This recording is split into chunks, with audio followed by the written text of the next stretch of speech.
Bet, online esports betting. Dota, CSGO, Overwatch, Hearthstone, and many more. Bet on tournament matches or in-game events while viewing them live. Deposit using money, bitcoins, or even skins. Join LootBet now. Use the code you see here when you deposit and grab your bonus.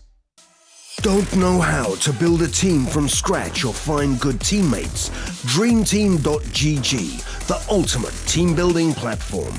Find and connect with new players, coaches and teams. Manage and monetize your team.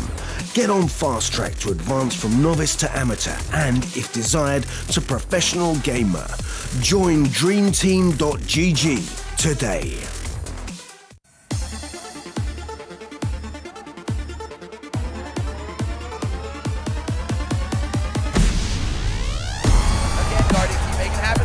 It's the quick scope! This is unreal! If anything is possible, anything is possible! You're still always a monster, Tom!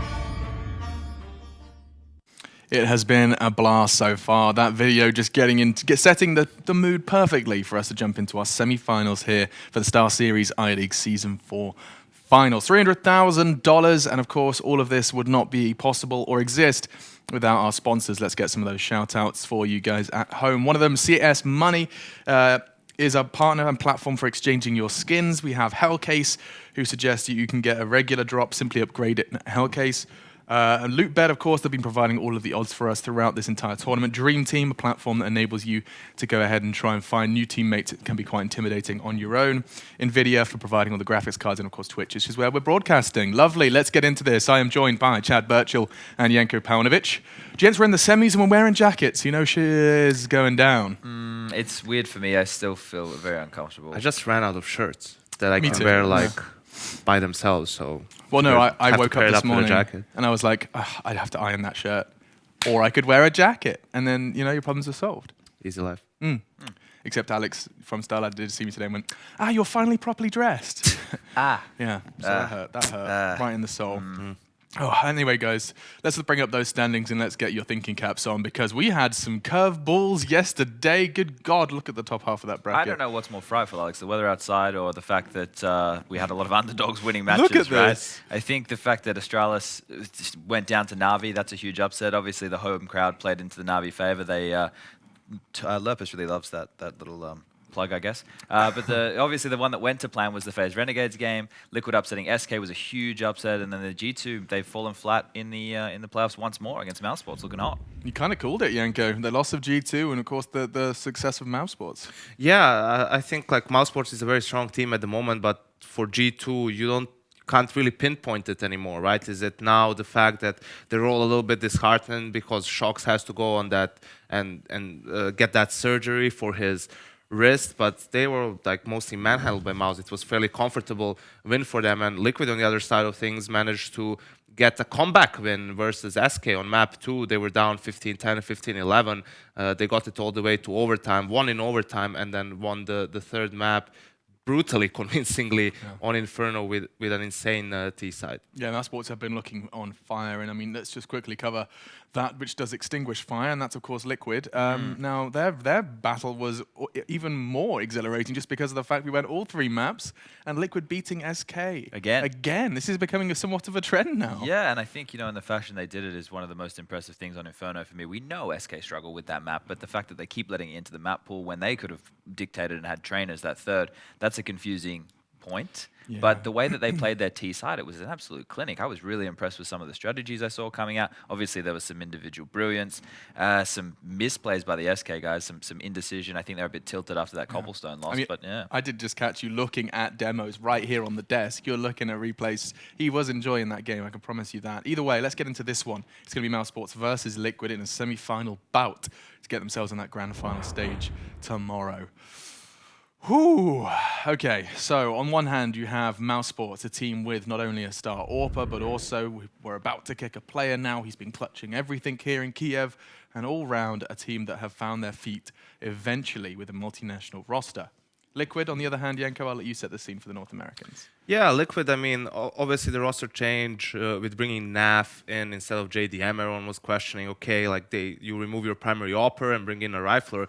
But NAF has definitely been the difference maker for the team. I mean, they show up at the summit, beat SK, beat Cloud9 in a best of 5, SK in a best of 3 series, grab the title there, which is something Liquid hasn't done ever. Have never won a tournament of that magnitude, and now they're showing up here. They knock out SK again, and now they have, arguably easier opponent in the semis compared to FaZe on the other side of the bracket. So a potential for another grand final appearance at the very least for Team Liquid. Yeah, potential for sure. Now, I do actually want to explore the Liquid thread and the Nafly one in particular, Chad, because I don't think it's a secret. You see from his demeanor, from his interviews, from other teammates' interviews, that Naf is a quiet person, as in a quiet player.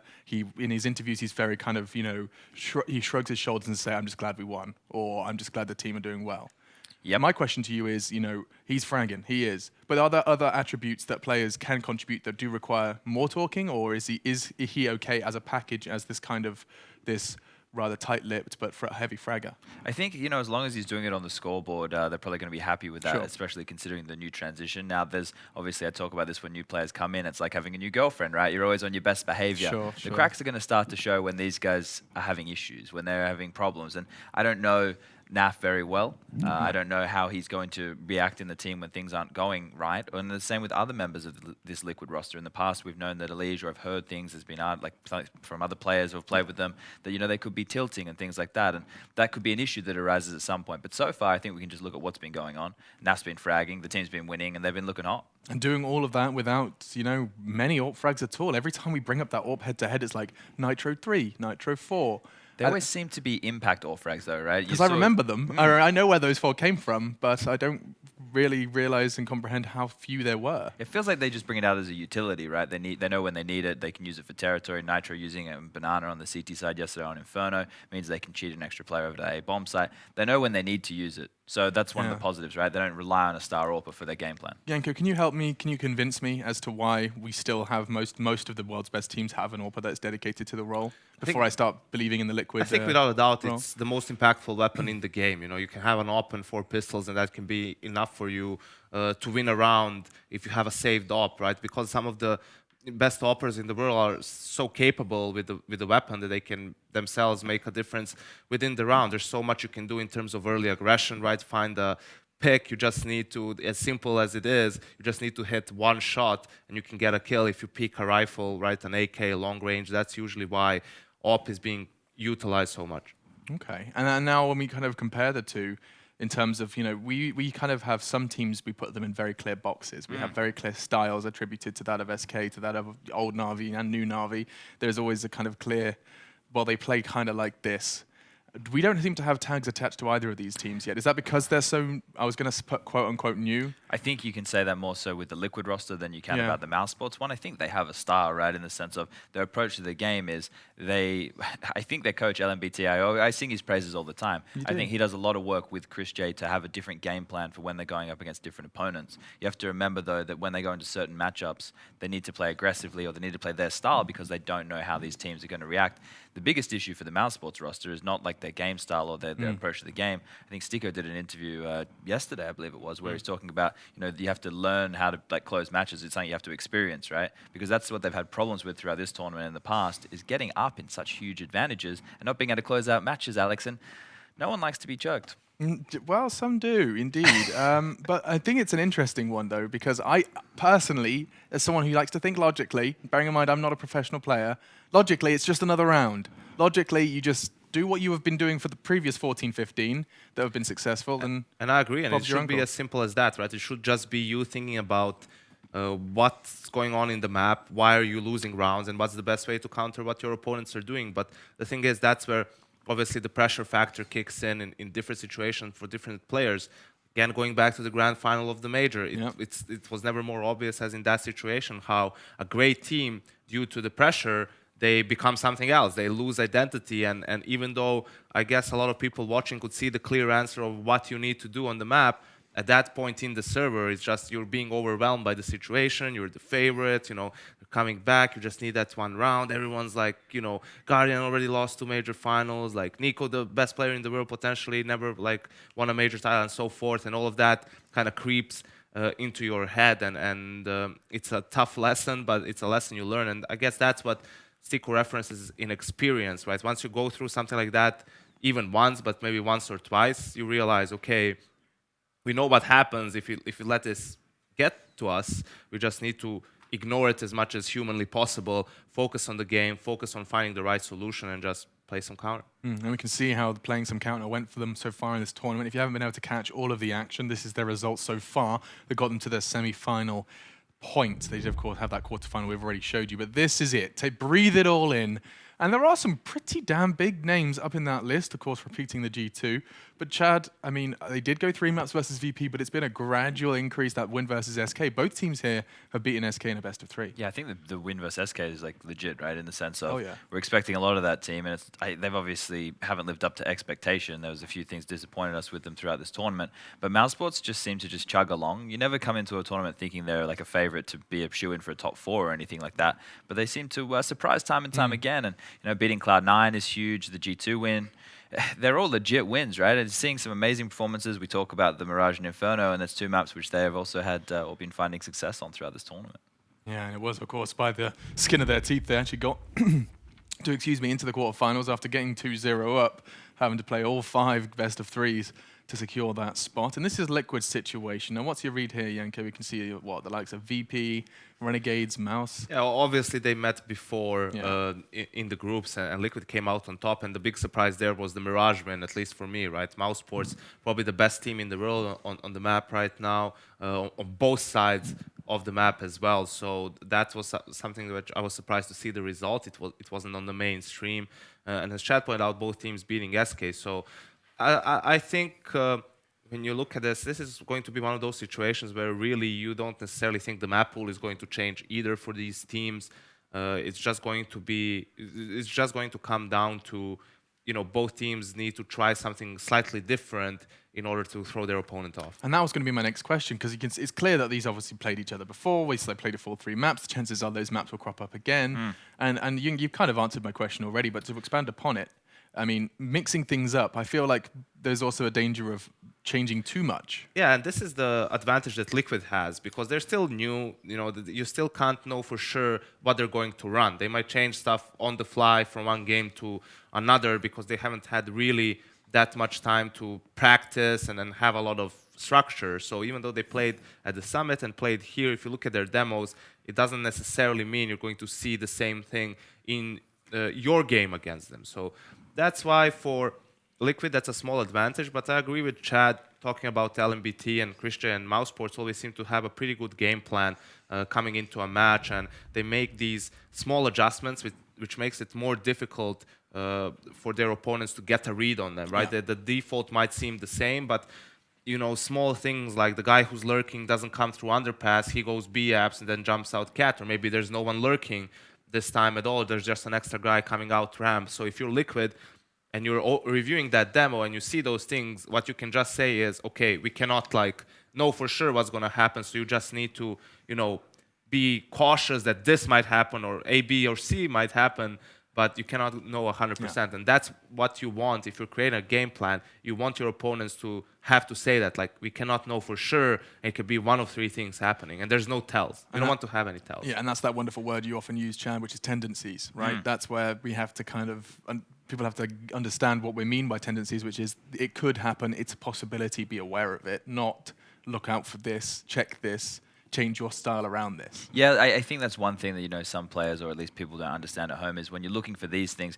it's more to acknowledge them. So when it does happen in a game, you're ready for it and you're not going to get caught off guard, but you're not going to base everything you're doing around expecting them to do that, because there's certain teams which are super structured, they throw a smoke, they throw a flash, you know exactly what they're going to do. But at the top level, it's not like that anymore, because it's a constant chess game. It's your move, you're changing little things up on the fly, you're making everybody think all the time, and that's one of the things which is hardest to deal with, is that mind game. So when teams come in, especially like a Cloud9, and they just say, we're just going to play our brand of confident Counter-Strike, they're not worried about what other people are doing to the same degree. They're just going to try and frag, try and get the headshots. And I think you can see similarities with mousesports when they play teams that newer rosters, right, or teams when they don't know what to expect. They just play very heads-up, aggressive Counter-Strike, especially with the likes of Sunny and Oscar. Those guys have been having a pretty good tournament. They've been fantastic indeed. And before we do delve any deeper, I just want to let everyone know that we might be talking a little longer than anticipated, just so that if you are sitting at home saying, bring me, I want to see that pistol round, I'm afraid you're going to have to wait just a moment. It does look like we're resolving a couple of issues on stage. You want to make sure the environment is perfect for both crowd and for player. And so we're going to be talking a little extra, just so that you guys are filled in the loop. This is a very interesting series for me because of these two teams, because they are teams that have not been this high, like in tournaments or this high in rankings, so to speak, that you can really see an identity for them, especially after the roster changes for Liquid, right? But they're both very good teams with great players, great fundamentals, great tactical side, great coaches, right? And two in-game leaders that were not natural in-game leaders. Nitro and Chris J both kind of took the role because of necessity more than anything else. So it's going to be very interesting, obviously, this series, but also moving forward. Where do these two teams land a month or two from now, right? Are we talking about FaZe and mousesports, the two best teams in the world, or SK and Liquid and FaZe, three best teams in the world, or where is Cloud9, dropping out of groups here? There's Katowice next week. So I think it's a very interesting and exciting period for CS, in a sense that we have a couple of these teams, most notably Liquid, Mouse, and Cloud9, who are coming into the top 5 in the world, basically, and are creating some upsets, winning best of 3 series in playoffs, and get some of the, household names, your SKs, your G2s, your Navis, whatnot, Astralises. So that's very exciting for me to see where they will land in comparison to the likes of G2, the likes of Fnatic, who we've seen had an abysmal tournament. Astralis got knocked out by Navi.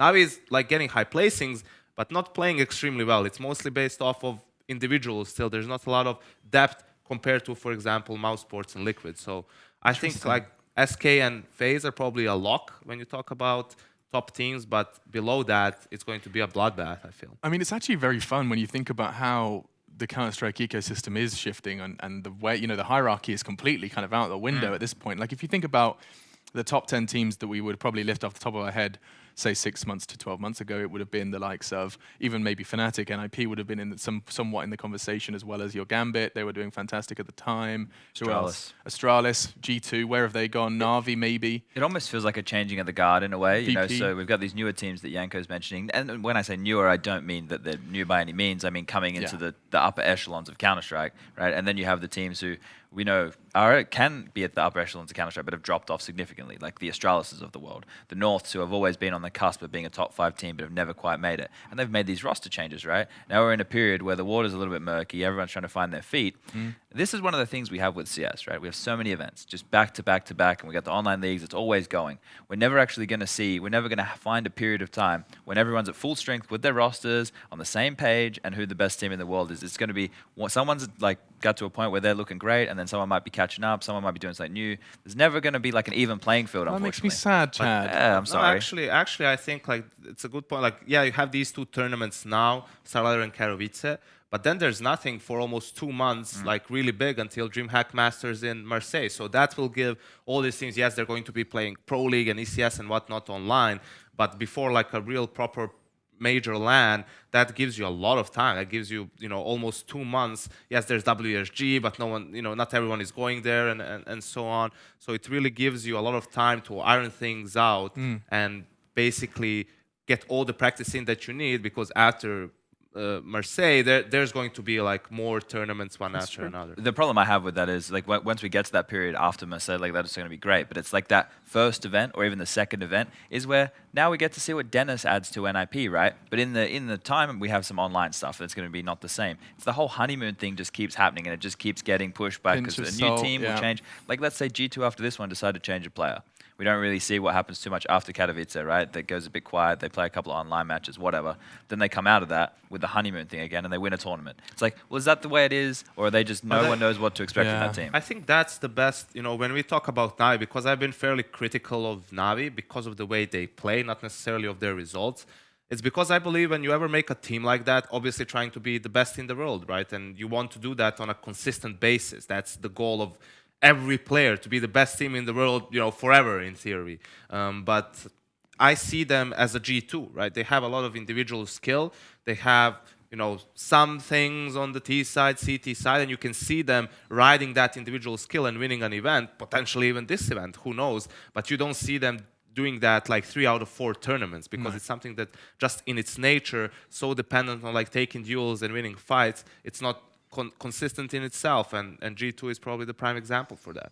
And it is strange, isn't it, just how kind of the mighty have fallen in some of those names, and we know just what they're capable of. We've seen it time and time again when they do make those runs. Yeah, and you say like for someone like G2, they can be stubborn at times with their philosophy about force buying, about this, about that, and that's all fine. In the past, that philosophy won them 2 majors, right, for the French. But I think at some point you need to either adapt or die. You need to realize, like, look at everyone else going past you. Look at the teams you've been losing. Like, it's been 5 or 6 tournaments in a row. They lose in the first round of playoffs. Like something, and it's not meeting FaZe every time or meeting SK every time. It's some of the teams that they are expected and probably should beat. So at some point you need to self-reflect, have some accountability, and really think about changing your game. That's like G2 in their last 4 playoffs only managed to win 1 map. In the last 4 playoffs. And you look at the players, they're like Kenny, one of the best stoppers in the world. You have a guy like Shox, granted before the major that he was like doing more of, micromanaging the players, wasn't playing in a star role himself. But you just look at that lineup and you're like, well, these guys are, a lock for top 4 maybe every single tournament, depending on the bracket or whatnot. Absolutely, and it would be nice to see them climb back, but they did get, of course, eliminated.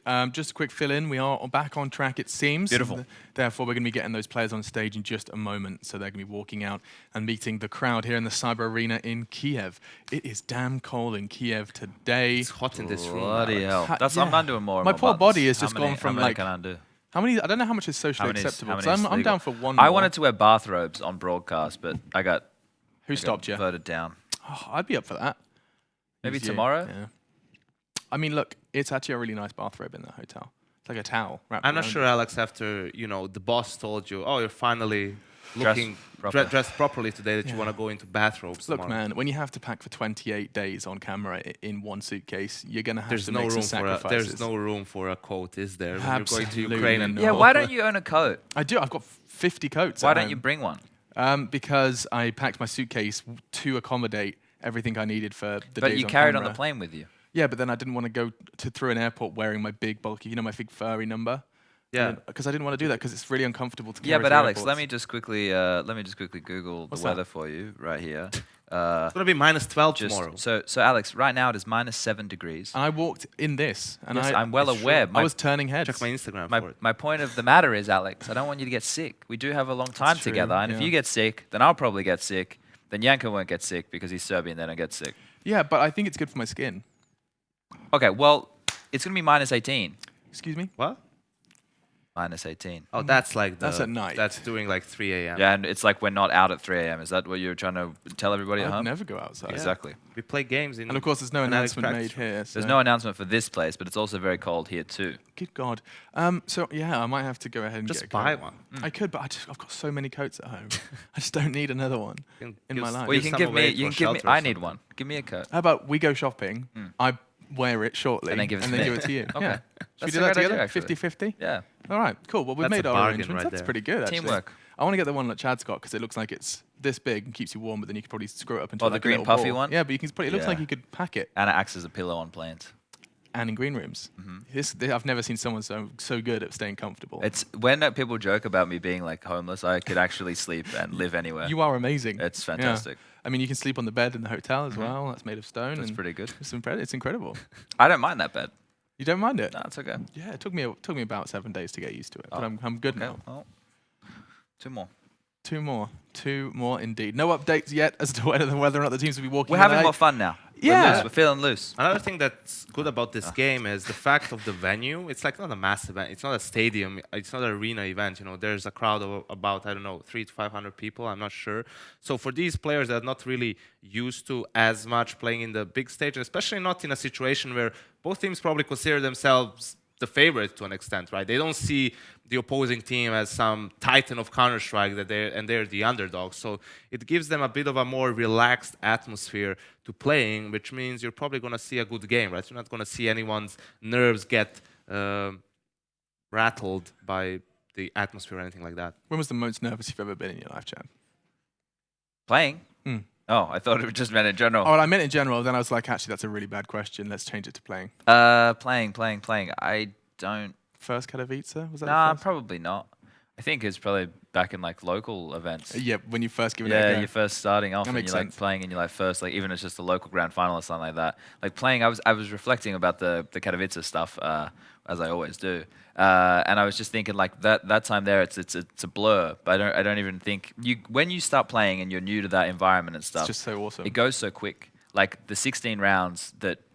Because we lose pretty badly. That's over pretty quickly. But the point of the matter is, you don't even remember the rounds like as they're happening. It all just happens. It's like game over, and it's like wow. Whereas now Counter-Strike, I think people playing it, the game seems like it's drawn out a lot more, and everything is a lot more thought out. When I was playing, it was a lot more fast-paced. There was a lot more rushes. There was a lot more. You know, it wasn't the same as it is now. Barge. Yeah. There's just back and forth, and I miss that a lot in Counter-Strike. But I think now everything's a lot more methodical. The approach is so much more tactical, and that also gets me going. So the first time actually I met you in Katowice was when you were wearing your jersey. You were a little browner, a bit more tanned, and you were asking me to eat a Weetabix dry, and you recorded it on your phone. Yep. Yeah. Why did I do that? Jason Kaplan, he read some Anders fan fiction at that point. Do you remember that? It was Jason Kaplan. It was Kaplan Yeah. who read it? Was it? Yeah. I recorded it. I remember that fan fiction between Anders and Freiburg. It was Someone amazing. read it and made it so real. Yeah, it was that Kaplan. it actually had to stop. I think we had to take a couple of breaks throughout the reading. It was something. like an audio It was book. definitely something. Yeah, absolutely. Yeah. Still waiting on teams. Don't go Googling that fan fiction, please. Well, no, you can. Just make sure you're 18 That's plus. the worst way to tell someone not to do something. Yeah. Don't do it. You know what the best way to get an answer on the internet is? What? It's not like asking a question, it's giving the wrong answer. Because there's always going to be true. someone who's going to correct you. Apparently, the worst way to actually get anything across to people is signage. Signage? People don't read signs. So if you put "do not enter," people really don't. They don't really read. So what do you need to do instead? I don't know. Like yell at them. Don't enter! And they're like, oh, That works. When people yell at you here, it's pretty scary. yeah, absolutely not. I wouldn't be interested in that. But mousesports are going to be taken to the stage shortly, boys. Beautiful. Yeah. They're going to enter. They saw the sign. Stop, Alex. Well, they probably have someone that looks after them. Yanko knew where I was going with that. I was going to Yep. start singing. Anyway, mousesports are about to be walking in, and so, of course, I give the microphone to Yanko to remind you guys that mousesports have already made quite the deep run so far in this tournament. They find themselves in a semi-final. My question to you is, can they truly find themselves on the grand final stage here in a Tier 1 team, Tier 1 event, best of threes the whole way, zero excuses for everyone? Could they really find themselves on that final stage? I think they absolutely can. You know, they're probably the team that is favored here to win, at least in my eyes, because they are, you know, the longer-standing roster, probably gives them a bit more depth, a couple of more ways to win compared to Team Liquid. But the way Liquid has been playing ever since Nav joined the team, there seems to be, you know, no mountain too high for them to climb. just the weird thing about these matchups, that because obviously these guys have had head-to-head in the tournament already, right? So we know that mousesports, they have a bit more data to go off of what they could have fixed. But when things just don't go your way in certain matches, you lose clutches, someone does something which you weren't expecting, you can chalk that up to getting unlucky in a game. Like I think that's fine. But these guys coming on the stage right now, the big one that's been impressive for me is like Chris J is not a resurgence, but the fact that he is able to perform still while doing the new in-game leadership role, doing all that kind of stuff. He has a lot of impact, and this team as a whole, I was just having a look on Twitter, HLTV, they posted something about Oscar has 218 AWP kills and 8 clutches won so far in the tournament.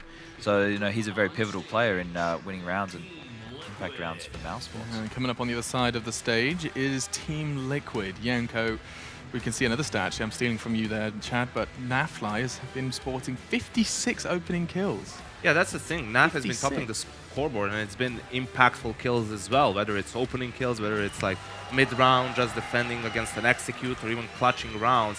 Naf really has been the star player so far for Team Liquid, and something that might go Liquid's way is the fact that they did make that comeback versus SK, and they seem just relaxed. In a sense, they don't really choke. I don't know if it's because they don't feel any pressure, they're just laid back. But for mousesports, we've seen it a couple of times over the last 2 tournaments at the Major and here at StarSeries, that they do have situations or games where they can throw away a big lead, you know, and the pressure can get to them and they can choke a little bit. So I think that's something that should probably be #1 focus for mousesports coming into this game, just like getting into a good mental state and knowing that even if they lose some silly rounds, which is bound to happen every time you play, you know, the opposing team is very good at the game, they're going to force you to make mistakes, so you just need to keep calm and focus on the game plan, because their game plans have been really good. Both of mousesports' big LAN successes, both in Cancun and Mykonos, have been when the sun is shining in paradise with a cocktail in their hand.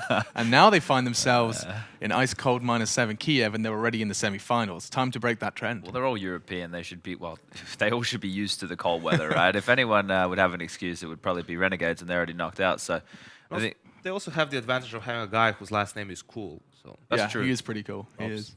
Mr. Rops, and I mean he's always a fun conversation topic, just because I think this is in my mind this is a sign of where Counter-Strike's going. Right, we're going to be seeing more Ropses crop up as the time goes on. Yeah, hopefully. When he first came onto the scene during Pro League, like it feels like forever ago, I had a Rops cam. Like I was just watching him. Were you casting? I think. I don't know. I was probably talking to Henry about it, and he would have been mentioning it. But basically, just watching him and his approach to the game as just a youngster and almost seeming like a pure CS:GO player. We're getting a lot more of them coming out of the woodwork. But someone who seems like super impressive on a map like Mirage to me is Sunny, that man on the screen right there. He's had a lot of impact, especially with his play around middle. He's very proficient at finding those frags and being aggressive, and he doesn't seem to get scared of anything. That highlight from him on train with the deagle, with that ace, was just absolutely insane. Yeah, indeed, and you can see some of their adventures so far. They've been on this stage and picking up some huge frags around. Talking of Rops, you can see just how cool, calm, collected he's been. And this is going to be a very interesting test for Team Liquid, right? Because in that game versus SK, even though they have fallen and called Zera, there haven't been as many double op rounds, you know, where SK would go all out. So I think here with the Chris J and Oscar, who have been, you know, Oscar obviously as the primary one, but Chris J as a secondary opper, they've been having a lot of impact going for that double op setup. And on the other side, you have Liquid, who doesn't have a single natural opper. So if there was ever a discrepancy with that type of a setup, it's going to be shown here. Get to see how their CT sides differ, how the setups differ. That's going to be very fun to break down. We do, of course, yet to have the veto, so don't panic if you've just joined us. You still will be there for the map selection process. But now, as we take a closer look at Team Liquid, it's become quite the interesting combination. You have the Canadian, you have the Brazilian in Steel, who's been doing his thing. 2 Canadians, excuse me, and of course Nitro and Elige as well. Yeah, I think Nitro for me has actually been a quiet achiever. While we have Naf on the screen, the guy that we've all been talking about is the new addition and being an absolute star. Nitro, like in games which has been close, especially in that mousesports series that they played earlier, he actually had a lot of impact. And that's what we're saying with his AWP. I think he knows it's a good time to use it, and he seems to be... He's one of like it seems crazy to say, but now he's one of the most veteran players in this whole team, which is just nuts to think that, right? Because they're all so young. But he looks like he's making a lot more decisions now based off of what's smart for the team, as opposed to when he was first coming on. He was a very aggressive player, finding a lot of space. Yeah, it's funny to see how quickly, well, I say quickly, God, time does travel fast, but wasn't that long ago. We were kind of watching some of his debuts in the offline environment under the Liquid banner. Yeah, and also watching Elige be the best player in North America, right? And now it seems to be the NAF is the #1 guy on the team, and then after that it's pretty free-flowing. You know, sometimes Elige has a great game, sometimes it's Nitro, sometimes it's the guy on your screen, Twist, who is also another very extremely young player, and which was interesting. I was saying that, you know, I remember at the major, didn't really feel he stood out as much, didn't have some of those highlight rounds we usually see from him, but then going back and looking at his stats, because I was interested, his stats actually weren't that bad. So I don't know if that was me having, you know, a kind of different like opinion, if it's a different perspective on things. But yeah, still is another very interesting one, because NAF came in so fast that you kind of forget that Still was only here for a couple of months and he couldn't even play in all the tournaments when he was a member of the squad, most notably the Major, Pro League Finals last season and so forth. And he's another interesting piece of the puzzle, because he used to be an in-game leader. Obviously here it's Nitro, but he's definitely a guy who can give like good ideas, you know, who can help him out. And we've seen that clutch. He just seems to be more of a, you know, support type / anchor guy for the team at the moment. I just want to make sure we're not just attaching support tags to players that aren't fragging. There is clear indicators that they're doing that. Yeah, like he's a rock player, right? Like his roles and his positions on maps are like not necessarily to get those frags, it's to get those clutches or to, you know, to get a key frag here and there. But even when you look at Team Liquid, there's no clear weak link, right? No, absolutely not. And we are going to check out on the stage though, because it does look like Chris J and Steel have been grabbed by Parla, looking rather fly today. Alex, both gentlemen on either side of me are looking extremely fly. Good morning, well, good afternoon. How's it going? I'm doing good. And yourself, Lucas? I'm doing perfect too, but it's too cold for me. Dude, I'm not going to lie, I fell on the way to the venue completely on my butt, but that's a story for a different time. Guys, you're about to rematch each other for the third time. The first time was at ESG Mykonos. You weren't on that squad, but it was a big tournament, best of 5. And then earlier in this tournament, you also played a best of 3 in which Liquid came out on top. So just give me, you know, your thoughts on that situation. Well, I think Liquid is like a really good opponent. I mean, I think maybe this time around we maybe underestimate them a bit in the sense that, yeah, they don't have a good AWP. We have Oscar, we have me. We're going to like beat them with the AWPs, right? But they're playing so good with the rifles. So that made it like a really, really hard match. And they came out in top in the end. But yeah, I'm sure it's going to be a sick match again. Yeah, and Lucas, you did beat them earlier in the competition. ESG Mykonos, however, you guys, when you weren't on the team, fell in the best of 5. So again, like Chris did, give me your thoughts. I mean, it's going to be a tough match for sure because mousesports has been consistently good on the last tournament, so I know it's going to be hard. And it's going to be a revenge for them, and we are here to prove that we can still win, and we can still win tournaments. Yeah, and after yesterday, have you guys come today as prepared as you can be? Are you happy with the situations in both of your teams? I mean, for sure, yeah. We looked at some of the matches we played against Liquid before and our other games at this tournament to try to learn and improve, so we'll feel ready. Yeah, pretty much the same. I mean, we watched their demos, so we watched their demos against us. We watched their demos against other opponents, so I think we are prepared. All right, guys. Any final words before you head back and go head-to-head? I mean, it was a crazy match to play last time, so I hope it's going to be a good game again. I just hope for a good game for the crowd, too, and a good game for all viewers. All right, guys, best of luck. Please go ahead and shake each other's hands and head back to your teams. The crowd is here, the stage is set, and this match is surely going to be something you do not want to miss. Parla there, ice cold with his interview, like the snow that he fell on this morning. And we are going to be talking now a little bit more about how the maps are going to go down. We know it's going to be a best of 3. We know we're going into a full 3 maps, and we know they've already done that. And therefore, I mean, the first question is, are the same 3 going to pop up? We can summarize the video from last time. We had Liquid removing Nuke, mousesports removing Overpass in the first phase. Sure. Liquid picked Train, which they had to come back on to win. mousesports picked Mirage, which, you know, they would be heavy favorites on, and Liquid surprised them. The last map we saw was Inferno with Cobblestone and Cache being removed, respectively. So first phase is identical. Now the question is whether any curveballs come out. Looks like we're going to be seeing once again mousesports interested in the Mirage. Oh, Cobblestone. What do you make of that, Yanko? I think this is an interesting one for Liquid because on their pick, as Chad pointed out, it was an overtime game and they had to come back to win it. Yeah. So this is them, going for something else, and I like it because we always talk playing the same team in the same tournament twice, and they end up getting trained still as a third map. So Liquid winning out in this veto, but it's always about playing the same team on the same maps, the same tournament twice. You never want to do that if you're the team who won the game, because always the losing team goes back and puts a bit more time and looks a bit more into that losses than you do and put into your win. If anything, Liquid is going to look more into that mirage game and be like, okay, where did we botch things up?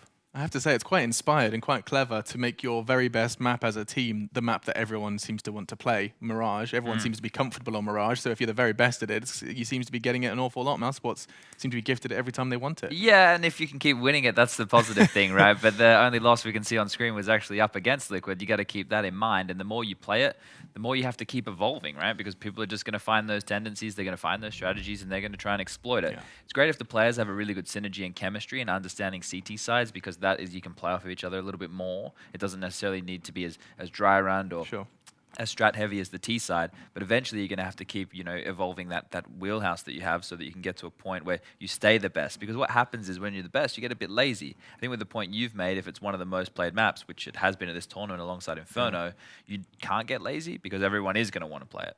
So there's those two factors to keep in mind. Interesting. I hadn't considered that the fact that being the best at a map and staying the best at a map are two very, very wildly different things. Yeah, I think it's just like climbing the mountain and being #1, right? Like staying at the top is harder than getting there. I'd say. Yeah, and especially for mousesports, who are a team that does need work on some of the other maps, right? Their Mirage is great, their Nuke is great, but a lot of teams veto Nuke in the first phase. So you look beyond that, there's Train, there's Inferno, Overpass and Cache are two maps that they don't really want to play. So obviously they need to put work into some of the other maps, and as you guys pointed out, Mirage is still going to be played a majority of the time. So that's the main thing for some of these teams when we're talking about who's going to climb the rankings, is just getting better on more maps. So you have more flexibility when it comes to best of 3 series. Something that interests me and something we've neglected to mention as we are, of course, preparing ourselves for this one, it looks like the knife round is underway, is we've got two seasoned veteran coaches that have got these teams to the semi-final as well. You got Zeus on one side, LMBT on the other. Both coaches you guys have given a lot of credit.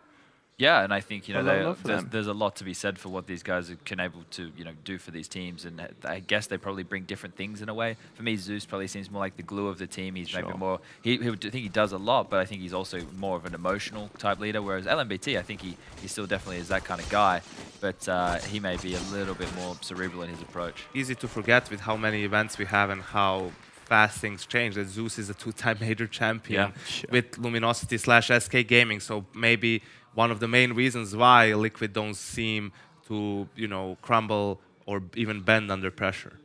He's definitely got the experience under his belt. Still, once again, with the headset on behind his boys, and you do get a lot of perspective. It's actually, Chand, you were saying, right? When you were standing behind just a couple of days ago, you realized just how much of a perspective you get when you have all those 5 monitors, 5 players in front of you, identifying tendencies.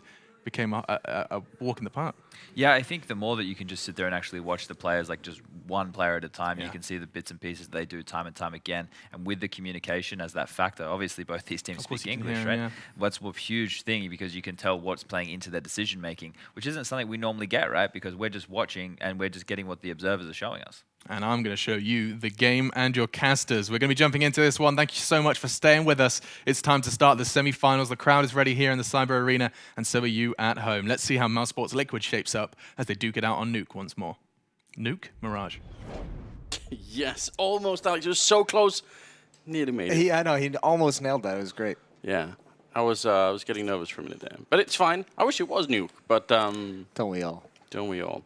It's going to be Mirage anyway. That's not a bad map. I actually think, obviously, I think on paper, the second semifinals between FaZe and Na'Vi is looking on paper like it's going to be a really fire one.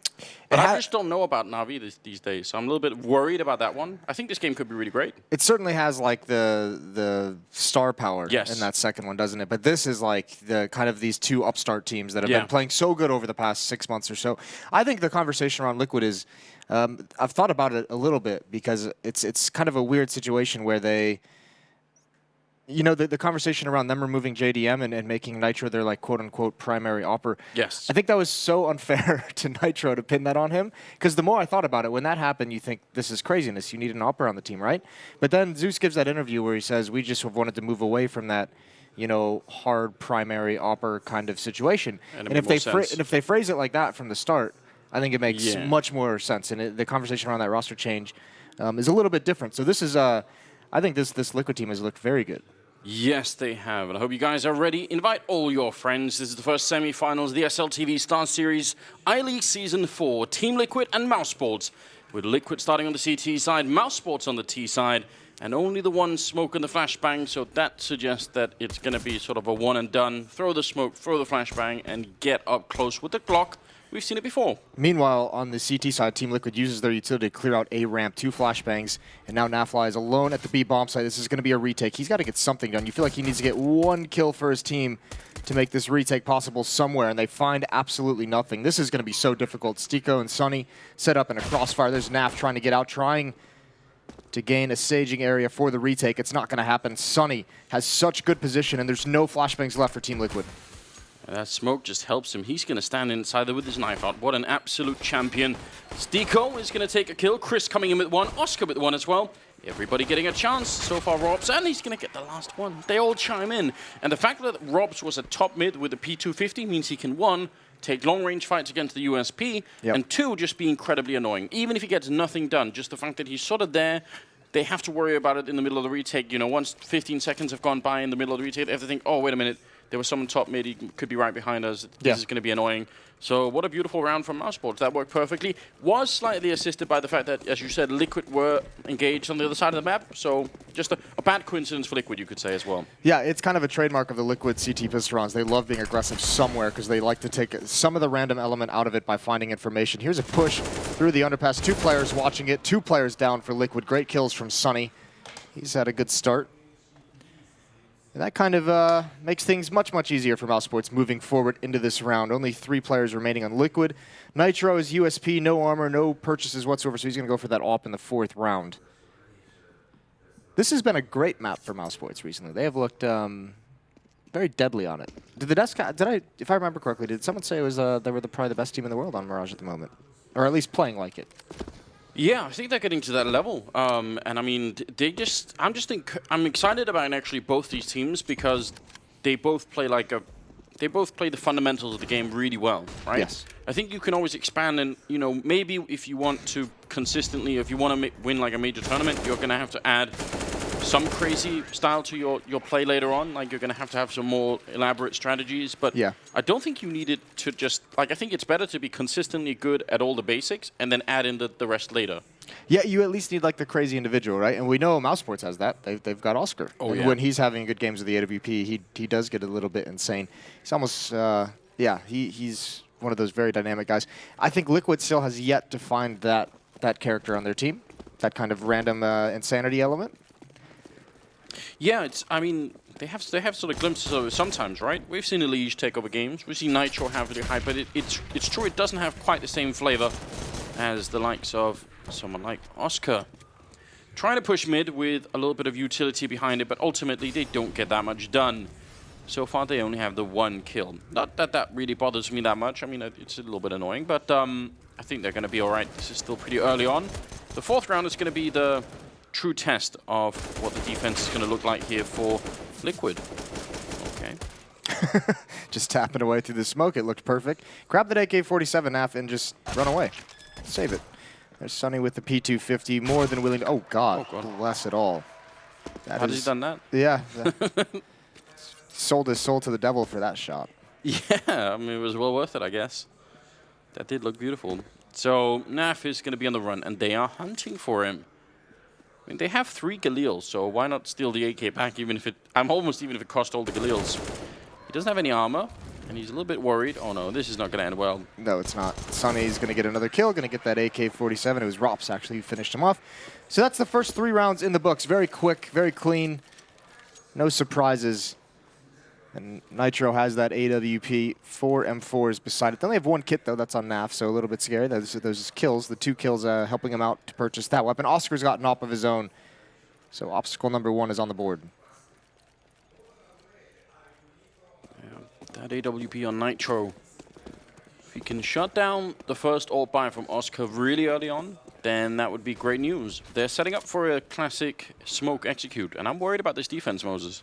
Yeah, it's going to be weird. The AWP isn't here whatsoever. It's over at the B bomb site, so that'll be blocked out. They're boosting up on Catwalk. They can rotate quick. They'll have to be cautious of mid, obviously. So Twist and Elige with a big job to do, and Twist is the only one really here. And Robs with the Molotov, that was the one thing that was really the big difference here. Twist, you could see he has to move into it. He almost gets Chris, and that's actually better than I thought it would be. Elige dropping the bomb, so somehow just the 2A defenders here doing a better job than you could have expected, maybe. There's a good chance that the Twist would have gone down with no impact at all, but he did get the headshot in. So it's a 4-on-4 for the retake. And what's Sunny doing? Yeah, he's going to be the insurance policy. He's actually flanking, so he's not going to be there to stop the defuse. That's Oscar who's coming through T-spawn with the AWP, so Liquid... No, Oscar... He was about to flank into underpass. Someone has to be here to stop the defuse. They already have one huge flank coming in. This is a little bit too much. Sunny does come up with a massive double kill and make that a triple. Why not? Sunny's having a real game, you could tell early on here.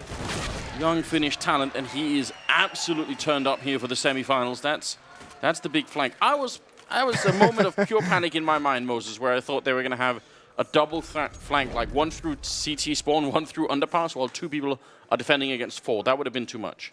That's such a great hit. Obviously, it's funny because if that hit gets shut down just a little bit more, I actually think Twist was so close to being able to turn that round in Liquid's favor. If he gets that first kill, everyone behind Chris J was actually completely blind. So he's able to turn the corner and maybe get one more. That allows some more space to work with. And obviously, with the flank coming in from Sunny, there's not a whole lot of players from mousesports. Didn't work out that way. Now we're getting this Palace push, and we saw this a number of times from Team Liquid on Mirage throughout this event. They love pushing. Yeah, and I think it's worked almost every single time as well. Yeah, I don't have the stats on that, but... I mean, I'm just making it up most of the time. Try not to. Just, you know, I'm getting old. My memory is not what it used to be. 90% of the time, it works every time. That's There's exactly what I meant. Oscar with a pick-off. And Chris J. Here's what Chris J talked about in the interview is, you know, they've got Oscar, they've got Chris. There's no Opera on the Liquid side of things, but Steel's going to be able to at least stop the plant. Chris almost gets out of the way. He makes it difficult, so Steel cannot get back into cover. But that's going to slow things down, and now the flank comes in. Kind of a silly situation there for Liquid, for mousesports. They could have checked the bomb site. They just didn't really want to.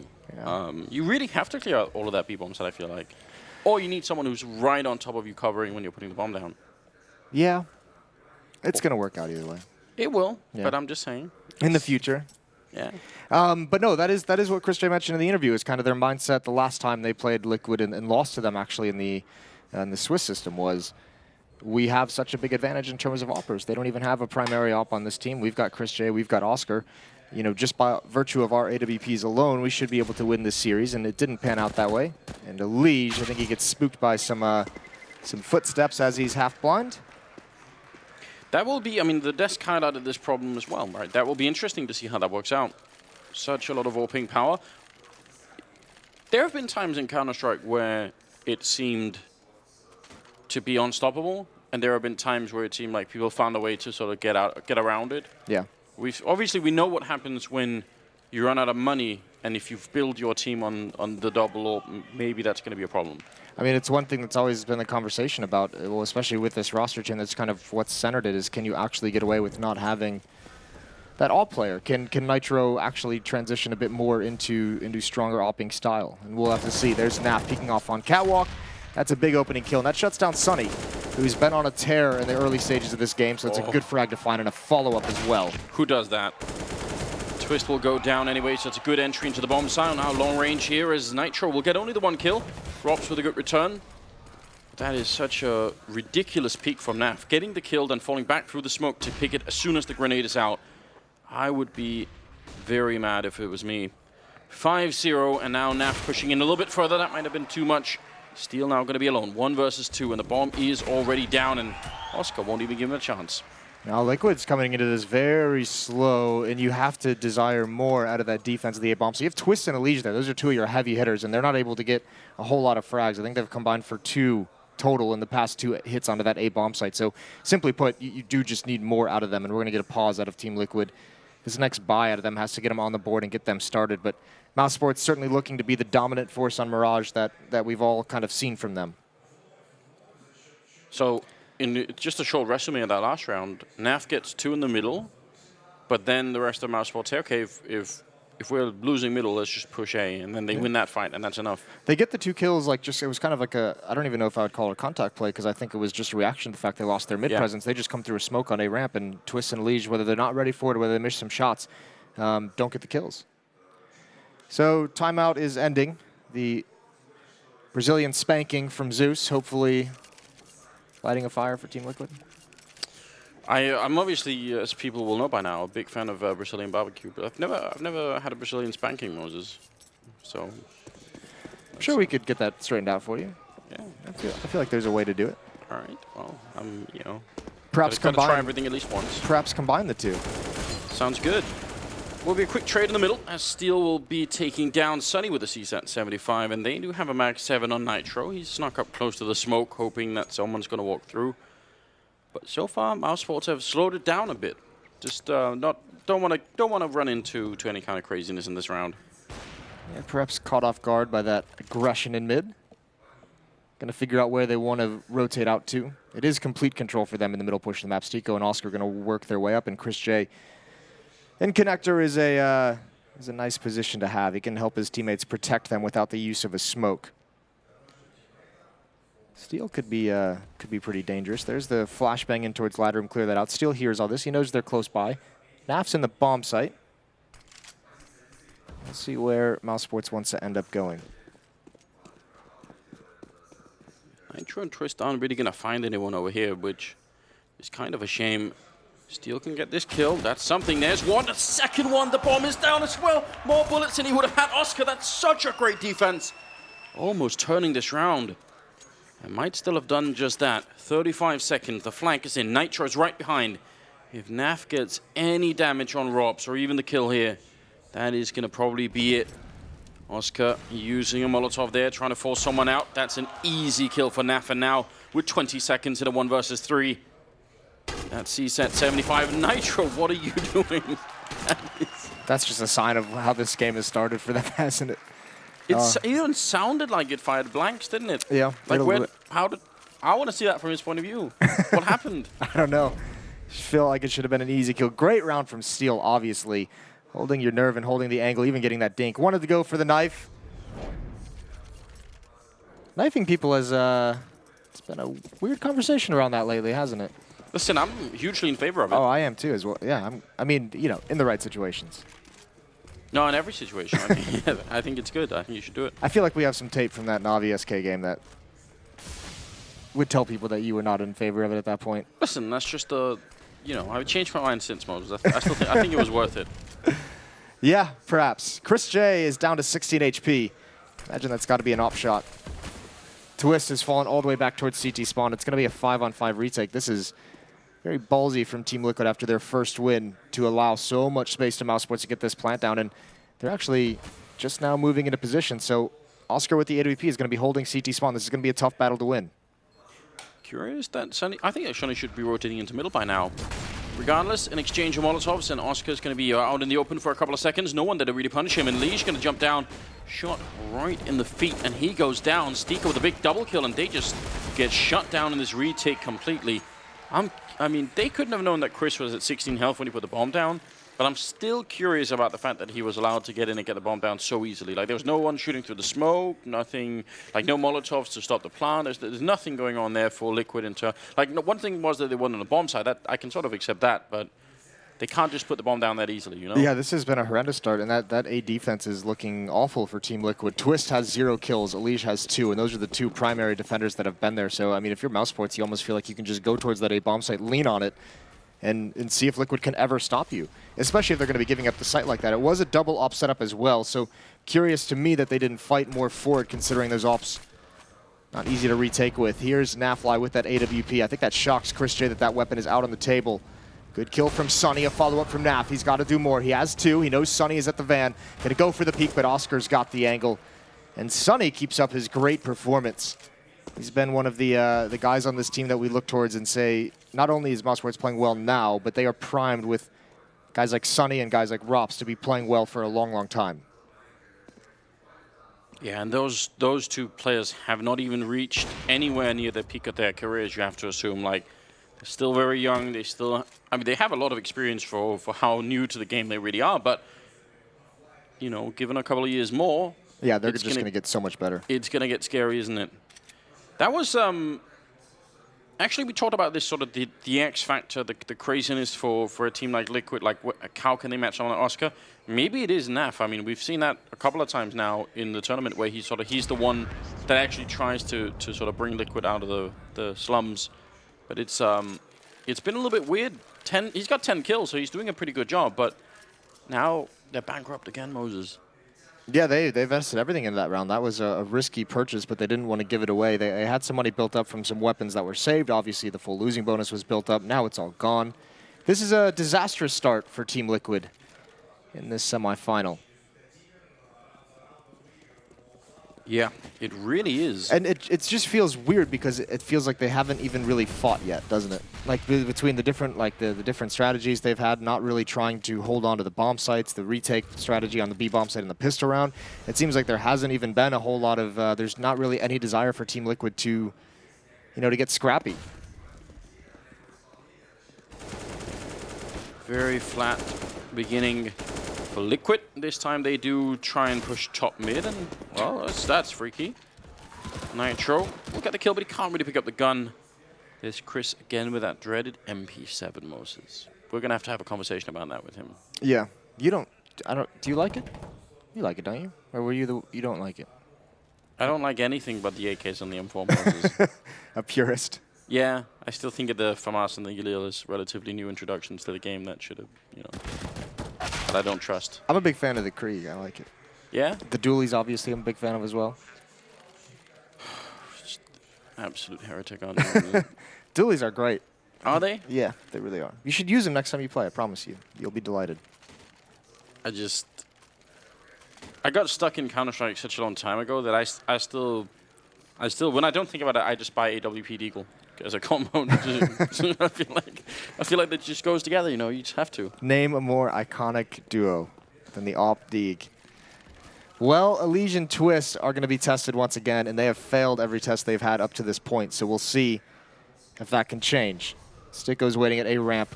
Oscar Robson, Chris about to bust out of Palace, and it's a contact play. There's Elige holding strong. Nitro chimes in as well. This time, the defense is actually there, and they stop all progression from mousesports. And Elige was in the dead-on perfect position for that kind of play, wasn't he? Yeah. That could not be better. So sometimes that's what you need, just a small gift, and then you could start to get back into the game. We've certainly seen that before. It is pretty late, but if they can make this 9-6, I mean, then there's still a fighting chance. They can still make it work. So. Yeah, they have a solid T-side on this map. I think if they get up towards 5, yeah, and 6 would obviously be the most ideal. But even if they get 5, I think they've given themselves a fighting chance into the second half if they're able to wake up. There's Twist with one as well. Triple kill for Elige. That's Twist's first kill of the game. Comes in round 11. 9-2. Better late than never and all that, Moses. Absolutely. Elige is one of those guys you don't really want to run into doing a contact play. Like, if he has no flashbang in his face, if he has no smokes or nades coming around him, if he's not forced into some weird feeling, he's very, very precise, obviously. So that's the kind of guy that you don't want to make that happen with. They're going to go right back to it, though, aren't they? This is pretty cool from mousesports. A nice kill from Nitro. That's going to speed things up towards the A-bomb site. Twist again. Here's the Nightmare. He's going to have to fall all the way back towards CT spawn. So it's going to be another retake. Yeah, but I don't mind this. Now they have the man advantage. The bomb does not get planted immediately. In fact, the Molotov this time on Chris. So that's some of the stuff that we were asking for earlier. They actually do it this time. Stiko trying for the bomb plant. That's a good read from Oscar. He knows that's coming in. He's going to get the kill. And somehow Elige caught in the flames. That's a nice flank from Steel to take down Robs, and that means Stiko and Oscar are in a lot of trouble. They have to fight their way to try and stop this defuse. It won't be easy at all. Stiko gonna get one. There's still 2 left, and they just combine for a nice retake. Naf with the kit, and that will be Liquid winning the round, even if it was a bit expensive. Yeah, here it is. Now you're seeing Liquid, the individuals, kind of take a few more fights, starting to get more and more aggressive. Well, I'm sorry. He was... I get these close angle camera shots of the dead bodies. Yeah, I really well, now that you said it like that, I really like all of the dead bodies that we're looking at. Yeah, thanks, Moses. Okay, Liquid. I mean, it's crazy to me, actually, that mousesports has this much money to be able to burn through. They built up so much, didn't they? They still have another buy after this, especially if they get a plant. Nitro and Twist, this time at the A bomb site. Elige will be on the rotate. Mousesports really beating the dead horse with these A hits. We'll see if this one can pan out. They've lost the previous two after having so much success. Good kill from Twist. Elige coming through the smoke, misses the shots onto Chris J. I'm not sure I wanted Twist to jump up there. He got the kill, but I feel like that also lost them the bomb site as soon as he went down. Like Well, he's the only defender inside the bomb site. Naf needs this kill if they want to have an attempt at the round, and it's not. Sunny with the spray control going to get the headshot. Steel working his way into the site. There's no chance of him winning this. A 1-on-4, and they have players in mid just to watch for the bomb. Yeah, I mean, he gets one kill, right? It's the thing that's causing problem for Liquid on those A hits is Chris J running into the site for the bomb. Everyone else from mousesports is waiting back by the choke points. You're not even committing to the site. And that is perfect for this kind of a retake strategy because you're already in prime position for the bomb to go down, which Liquid is essentially letting happen.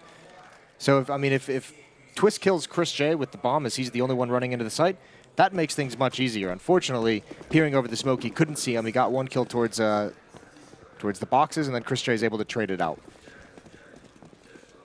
A rough beginning to the game. 10-3. Liquid now fighting to get the last couple of rounds, but they really don't have a lot of equipment. And here's Chris with the MP7 again, trying to make it work. He's going to get the kill on Steel. Oscar getting one on Nitro. Still got a couple of bullets left. He finds Naf in that corner. Might be time to reload here, Chris. Only 4 bullets left, so there it is. Still the 3-on-3 as Oscar will pick up one more kill. He's just completely unstoppable.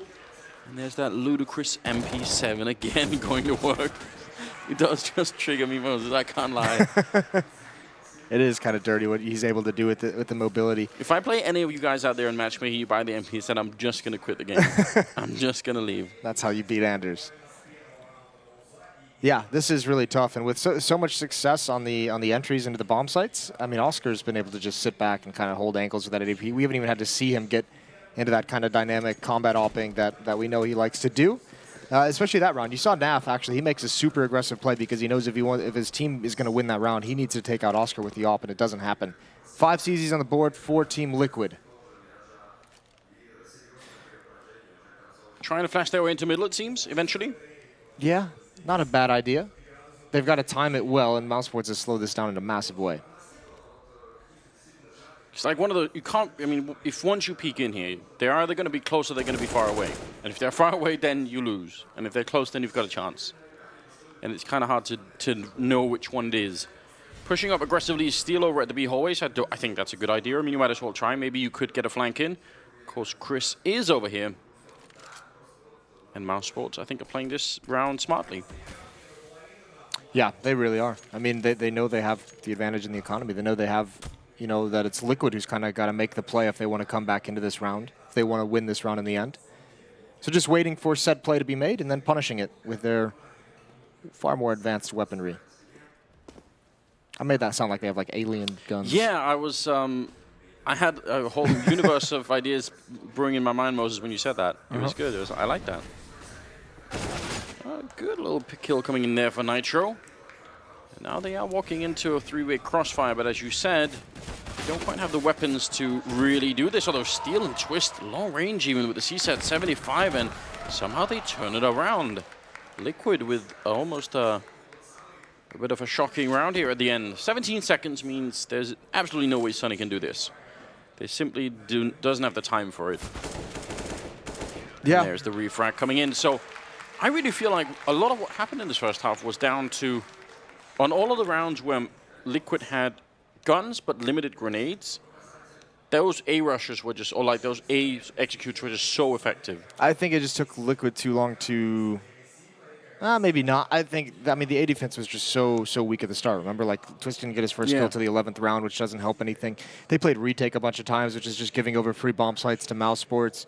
But don't you think if they had full grenades in some of those rounds, they would have put down a lot more defensive Molotovs, and like it would have been harder for people to just run into the bomb site like they did.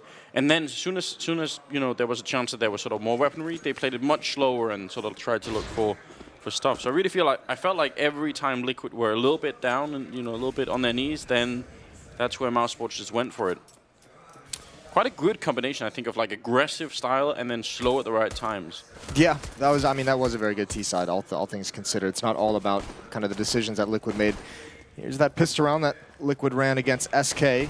mousesports handling it much, much better, although they do have 2 players trapped in winner. Now, Liquid with the bomb planted now cannot lose too many players at this point in the round. Good kills from Elige coming out. He's holding on to window room very nicely. Sunny's trying to come behind. Steel is going to win that one out, and that should seal the pistol round for Team Liquid. Although Elige gets a little bit aggressive. Rops now with a chance. He's got 2, and he's turned this around. This should not be happening. 2-on-2. There's Naf for the long-range kill. And Rops realizes he's got no more time. He still gets the headshot. Looking for more. He's got the triple. A couple of bullets. 3 of them left, and he can't find Naf. He really wanted to chase him down. Is there a kit somewhere? No, he's going to have to run for it. That is still a good example of just the power of Robs. Really clean kills.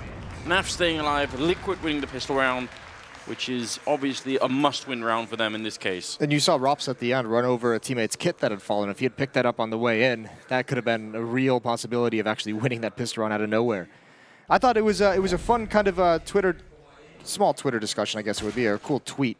I believe it was Dupree talking about Zonic from Astralis. Did you see that one where he said 11-4 is like the most comfortable lead or the most uncomfortable lead you can have in terms of a comeback? Yeah. Because it's just enough that you feel really comfortable with what you've kind of built up, and you feel really solid with the kind of first half you've had. But close enough to where you lose pistol in the first gun round, and then all of a sudden they're back into it. Yeah, I think that's fair enough. It looks like it's a really big lead, but you're right. It can get closed in pretty quick. Jump, and Stiko's going to realize someone's here. They do have a 4-man stack at the B bomb site, and with that kind of headshot, you get a bit worried for Liquid. There's the follow-up from Stiko. Chris going to get 1. Now they must get this next kill. Twist with a good double, but then Stiko on the site and Robs with a headshot to close it out, as Liquid completely break down in this second round of the second half. That was devastating, Moses. Yeah, you hate to see it. Just a blind stack towards the B bomb site. It works perfectly. Liquid decide, and this is kind of a trend of their Mirage. It's not the easiest thing to figure out. Liquid love going towards that B bomb site when they know it's going to be a low buy for their opponents. That was like if you've been, it's like a night out when you've been drinking and you just got your kebab and you drop it on the ground. That's how sad that was. That's not a bad analogy at all. Yeah, all over the place. You're like all over your T-shirt or something like that. On your shoes as well, and you're like, oh, but now I have to take a cab and there's like kebab dressing on my shoes. And brand new Ultra Boost as well, like the limited editions. Yeah, that was awful. I dislike everything about that. It did feel very uncomfortable. We can try and contrast that round maybe with how mousesports ran some of those rounds, because they essentially Liquid said, what if we rush B into potential C-set 75 behind? If I told you that, if I said, Moses, I'm the captain of this ship and we're going to rush B in the second round. There's a 50-50 chance. Would you be like, yeah, great? Listen, you're the captain. You do what? That's the way it works. I was a soldier, Anders. I followed orders. All right. I really appreciate that. Good to know, Moses. But after the fact, when we have those review the demos, I just be like, you are an absolute idiot. Well, here's a pop flash over. There's the SMGs out again, and Chris J from Catwalk, and this is quite nice for mousesports. They're making it look easy. Like, it doesn't even seem like they're challenged whatsoever. They're having a great time. Nitro jumps out, and Chris J and Stiko just had them fooled that whole time. Yes, they did. Sunny's still on top with 17 kills, but the rest of the team is just like so close behind him that I'm not even sure it matters anymore. I mean, he just did such a good job in the first like 5 rounds that was enough for everybody else to say, all right, if that's the game we're playing, then let's just go for it. Yeah. Well, what does Team Liquid do here? You have to save, which is unfortunate. That's going to allow mousesports to get up towards 14. This is looking pretty much over. We'll see what Team Liquid has in store when they get the rifles out. They would love a plant here. Obviously, not getting the plant in the last round hurts very much considering the investment they have. Rops, we've seen what he can do. There's no flashbang to pop flash through this. They're just going to have to pray to the gods and run the gauntlet. And that nade, God. This is going to be beautiful. That's actually not as great as I wanted it to be. I mean, that is still, if you combine all the damage. Yeah, it's a little over 100 damage, isn't it? Yeah, maybe even more than that. Very, very good. And considering they don't have anything else, they are just going to get chewed up by the rifles right afterwards. So 14-5. Maybe, Moses, they could sue for peace, you know? No. They've got them right where they want them. 14-5. If 11-4 makes you feel comfortable, 14-5 makes you feel way more comfortable. All right, so they've lured them into a full sense of security. Yeah, here comes the sucker punch. They're going to do him like Houdini. Can't wait for that. That's going to be exciting. Oscar with a good triple. He's competing with Sunny for the top at the end of it. Really an unbelievably slow start here for Team Liquid, who seem to have not even really shown up on the first map at least. Yeah, which is not what you want to do, obviously, in the semifinals. Smokes are out. There is a gap in that. I believe Liquid threw that yesterday, and that gap kind of punished him. And yeah, look at the view from Oscar. He's loving this, although Nitro is aware of it. Finds that kill. Good frags from them. Sunny and Stico have to be very careful how they decide to come through the smoke, and there he is peering up the stairs. I don't think Nafly saw that at all, but Stico with the Molotov going to force him out into the open. There's Naf swinging wide, taking the fight, but Stico knows he doesn't have to overcommit, and Nitro goes down as well. Elige in a 1 versus 3, and there's so many smokes, nades, and Molotovs on the mousesports side. That's a great kill. He's found a one-on-one with Sunny, who is not ready for that, but the Molotov, he's got to get in front of it. And that gives Stico the advantage. Too much utility for mousesports for Elige to even think about winning that. Yeah, good illustration though. What happens when you can retake with that many grenades? Like that's a good round to just sort of contrast a lot of the other rounds we see on a retake where people really don't have anything. 15-5. So at least it's educational, Moses. You know, it's at least it's that. I feel like we've had a lot of educational moments in this tournament. We could make like a whole 1980s like retro throwback like education style video. I would love to do that. That sounds like a really good idea. All the content. All the content. 15-5. So, I mean, this is kind of shocking. I bet Liquid are shocked too. They're gonna have to have a pretty good reset between these two first maps and figure out how to get mentally into map number 2, which will be on Cobblestone, I believe. Yes. It's not the worst map really for them either. Yeah, well, I mean, let's be fair as well. This is mousesports' pick. Now, obviously, you want to see it be competitive, right? But I think a lot of people would have said that Liquid is going to lose this mousesports or lose this Mirage game to mousesports, who's looked so very strong. I mean, remember as well, if we go back to yesterday, Anders, in the game we casted between Liquid and SK. Yes. Liquid lost Mirage to SK 16-9 to open the series up, and we were saying the very same thing heading into Cobblestone. Yeah, that's true. I just felt like they looked so much more competitive against SK, you know, even though they only got 9 rounds. I think we even said that was like a slightly deceptive scoreline.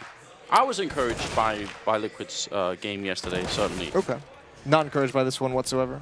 No, in fact, I just want it to end. Stico does go down, and it's not a bad kill for Chris, but too much of an angle for Steel, who peeked very wide in that one. Elige gets a nice long-range shot against Robs, and Sunny is dropping fairly low, trying to go in for the flank there. Elige absolutely onto it, so really good stuff from him. That probably closes the round. Yes, it should, and Oscar should be backing away as well right now. With that AWP, he can be relatively safe and trying to get a kill, trying to take 1 or 2 more guns away from Liquid, but no reason for him to risk the AWP, and this is a good call from mousesports because this is what makes these kinds of I mean, obviously 15-5 is a little different, but these are the kind of plays that make, you know, you feel comfortable at 11-4 or, you know, 12-5 or something along those lines where you want to go for this retake. You're like, we have so many rounds to play with. Why don't we just try and win this 2v3? And you lose the AWP, you lose the AK-47, you have to rebuy everything, and then your economy is in the pits, and then you force buy maybe once or twice, and then all of a sudden they can't get back into it because they have your economy just completely beaten up. I can't handle it. Do you think they hired someone specifically to be like, your entire job for this week is just to be able to find artistic dead bodies across the map? Yeah, I hope so. That'd be a great job description, really. I think it's good. It's a good idea. Obviously, the ragdolls of Counter-Strike are, you know, kind of, they do end up in funny positions. So why not try and do it? 15-6, ladies and gentlemen. 22nd round coming up now. Double up on the mousesports side is obviously bad news for Liquid. We saw how much damage that could do in the first half, even that's when they were on the T side. Might be even better on the CT side. Oh, this is not ideal for Twist. Chris J holding the angle with the AWP. He's committed to this as well, and he's going to feel really comfortable with Oscar watching for mid. Sunny's in connector as well, so no one can come behind Chris. That's a missed shot. Now, Twist. That's what happens when you miss, but Oscar's going to respond. There's the insanity. Although great spray control from Elige. Transfers up towards Sunny, peering over the smoke, and Naf. He knows he can duel 1 a day with all the presence in middle for mousesports. He knew he could find a one-on-one, but Oscar, you almost feel like he was going to turn that around. Stico is the only one left on Catwalk, trying to take out the planter, but a good shot from Nitro. They were both brought low. That's a 7th for Team Liquid. Yeah, that really is moderately insane. You've got one open underpass. That's already on the edge. You know, just pushing down there with the AWP. Then he goes down and Oscar says, "You know what? I'll just jump out the window and get that kill. I will avenge you." But I mean, it's obviously the beauty of watching someone like Oscar play, and it's one of the reasons why it can be very hard to play against him, because you can't really prepare for that. Now, AK's all around, 15-7 here, and a nice attempt there. Chris doubling up on the underpass aggression, but he's going to get shot down by Nitro, who's put on 9 health, so... Yeah, Stiko's on 1 HP though, but Oscar spots the head, almost gives Twist a haircut. Sunny now over the smoke, finds one, transfers down, can't complete it. And Stiko is in a very critical position for defense, but he's only got 1 HP, and Steel is making a play and a half. Almost finding it. In fact, he spotted Oscar. So, Stiko shooting him in the back. Oscar turning around. The timing was off by about a second, and that would have been it. Yep. And actually, if Steel turns in towards window room, obviously you can't know that. That's a free kill on Stiko with 1 HP, essentially.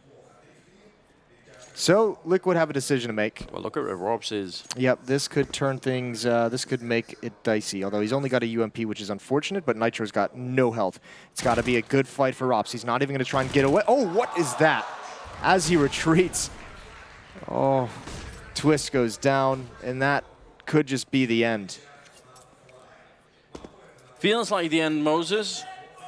1 versus 3, and Oscar will take him down. An absolute spanking delivered by mousesports to Liquid. 16-7. They won so hard, they get an extra round. Yeah, they get an extra bonus round out of it. Yeah, that's just, I mean, that was a clinical performance on Mirage. I think you can attribute some of it to the good start and then the lack of money later on in the first half for Liquid. Obviously, that does hurt them going down the stretch. So we can take a little bit off there, but we can't ignore the fact that mousesports just looked so clean and so good, and those A hits were just really, really powerful. Yeah. Just overall wonderful performance from them. Yeah, I mean, I know it's, almost 4 o'clock now, but it does feel like Liquid was just late to wake up in this game. Like, they came in, it feels like a morning game, doesn't it, where they just never got started. Yeah, they'll have to look at Mirage. That's now 2 big losses. And yeah, even though they looked better against SK in a 16-9 defeat, like, those are some pretty big losses on a map that's very popular in the pool right now, so that's going to have to be something Liquid addresses. Yeah, definitely. You got to hope they can do better on Cobblestone. Certainly yesterday they did. I mean, they ended up winning it in double overtime, admittedly, but that was against SK Gaming. So, yeah, we'll find out. That's them on the edge now, almost getting knocked out. mousesports one map away from being in the grand finals. That would be exciting. Stay with us, ladies and gentlemen. We'll have a full breakdown of that first map after the break. We'll be right back.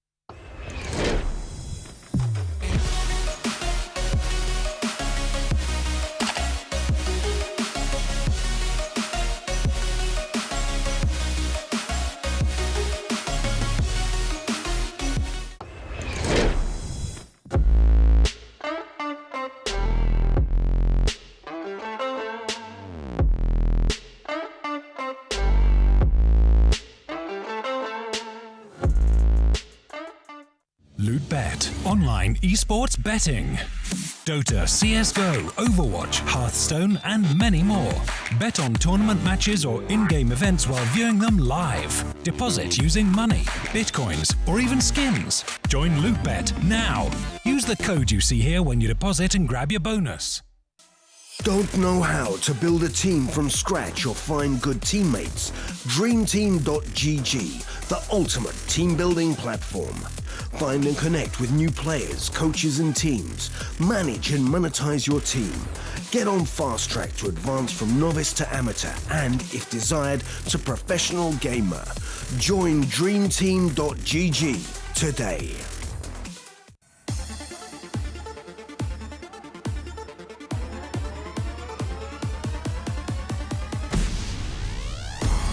Guardian keep making it happen this time. It's the quick scope. This is unreal.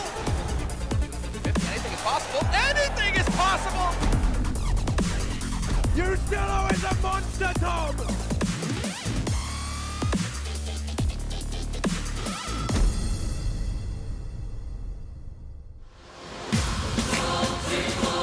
Get the pistol and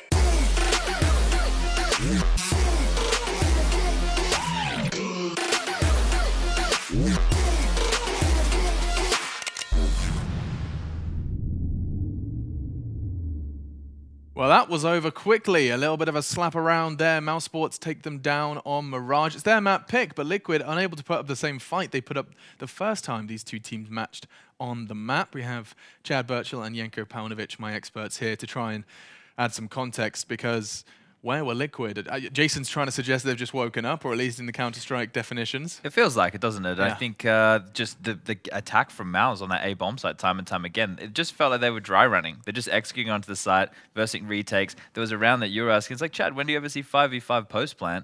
I was like, well, Liquid should win this round, Alex. They have a heap of utility. Yeah. They didn't even use it properly, and they're losing rounds like that. It was pretty nice play by mousesports. And Jenko, just because you often talk about it, it was very rare I personally get to identify it, but it was like 7-1. And I asked Chad, how many weapon rounds have we seen? And it was just 2 from Liquid, right? I mean, this is what happens. This is that worst case scenario you often outline. Yeah, because they were getting reset all the time. But I think it seems like the key for mousesports on Mirage right now is that execute towards A, because they seem to realize that we can always get the bomb down, and that is true. Most of the time, the A site isn't difficult to take and plant the bomb, right? What's difficult is to defend the retake, because it's a pretty open site. If you don't push towards jungle, if you don't push towards CT, the only basically solution that you have is have someone on that long flank where they go back all the way top mid, or you have someone already lurking underpass or something along those lines. But mousesports seem to have practiced to an extent. The players that are actually in apps, at ramp, Tetris, all the guys that are still in the site, they have very good timings where to peek and peek together and take fights. So mousesports are better than most at closing out rounds once they get the bomb planted on A, even if it's a 3v4, even if it's a 4v4, 5v5, like Chad pointed out.